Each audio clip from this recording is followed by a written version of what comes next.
మన దేశానికి ఒక దుర్దినం, ఒక కాళరాత్రి.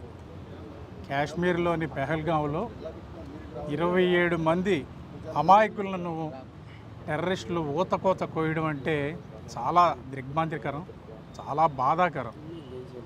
ఈ సమాచారం తెలిసిన వెంటనే గౌరవ డిప్యూటీ సీఎం శ్రీ పవన్ కళ్యాణ్ గారు, జనసేన అధ్యక్షులు వారు చాలా కలత చెందారు, ఆవేదన చెందారు.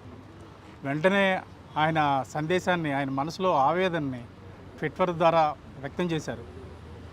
ఈరోజు ఉదయం పార్టీ శ్రేణులతో మాట్లాడుతూ మనం దేశం కోసం సంఘీభావం తెలపవలసిన సమయం ఇది.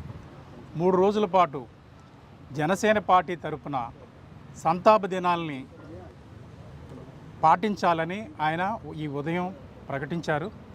ఆ మేరకు ఈ ఉదయం పార్టీ కార్యాలయంలో పార్టీ పతాకాన్ని అవనతం చేశాము. సాయంత్రం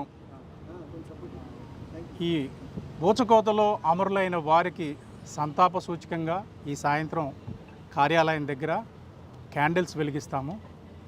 రాష్ట్ర వ్యాప్తంగా జనసేన కార్యాలయాలు ఎక్కడున్నాయో అన్ని చోట్ల, అన్ని ప్రాంతాల్లోనూ జనసేన నాయకులు, కార్యకర్తల ఇళ్ల మీద కూడా ఈ పార్టీ పతాకాన్ని ఈరోజు అవనతం చేయమని అధ్యక్షుల వారి ఆదేశం. ఆయన ఆదేశాలను పాటిస్తున్నాము. ఈ కార్యక్రమాన్ని ప్రారంభించాము. అదేవిధంగా సాయంత్రం కొవ్వొత్తులు వెలిగించి అమరులైన వారందరికీ నివాళులు తెలియజేస్తాము. రేపటి రోజున ప్రతి కార్యాలయం దగ్గర మా శ్రేణులు సంతాపం వ్యక్తం చేస్తూ మౌనంగా దీక్షలో కూర్చుంటారు.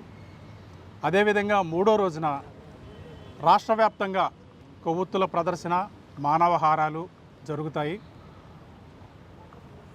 రాష్ట్రంలోని ఏదో ఒక నగరంలో, ఎంపిక చేసుకున్న నగరంలో పార్టీ అధ్యక్షుల వారు కూడా ఈ ప్రదర్శనలో చివరి రోజున పాల్గొంటారు.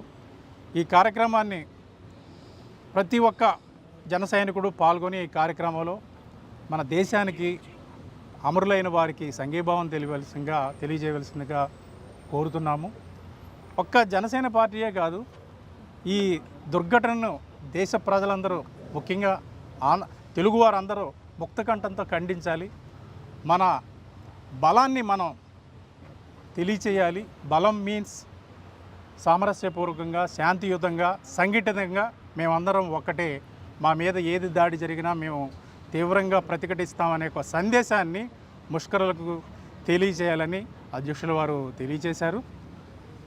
ఈ సందర్భంగా అమరులైన ప్రతి ఒక్కరికి, వారి కుటుంబానికి సంతాపం తెలియజేస్తూ వారికి తీవ్రమైన వారి ఆత్మకు శాంతి కలగాలని ఈ సందర్భంగా ప్రార్థిస్తున్నాము. ఒక్క నిమిషం మౌనం మీ ముందు పాటిస్తున్నాము.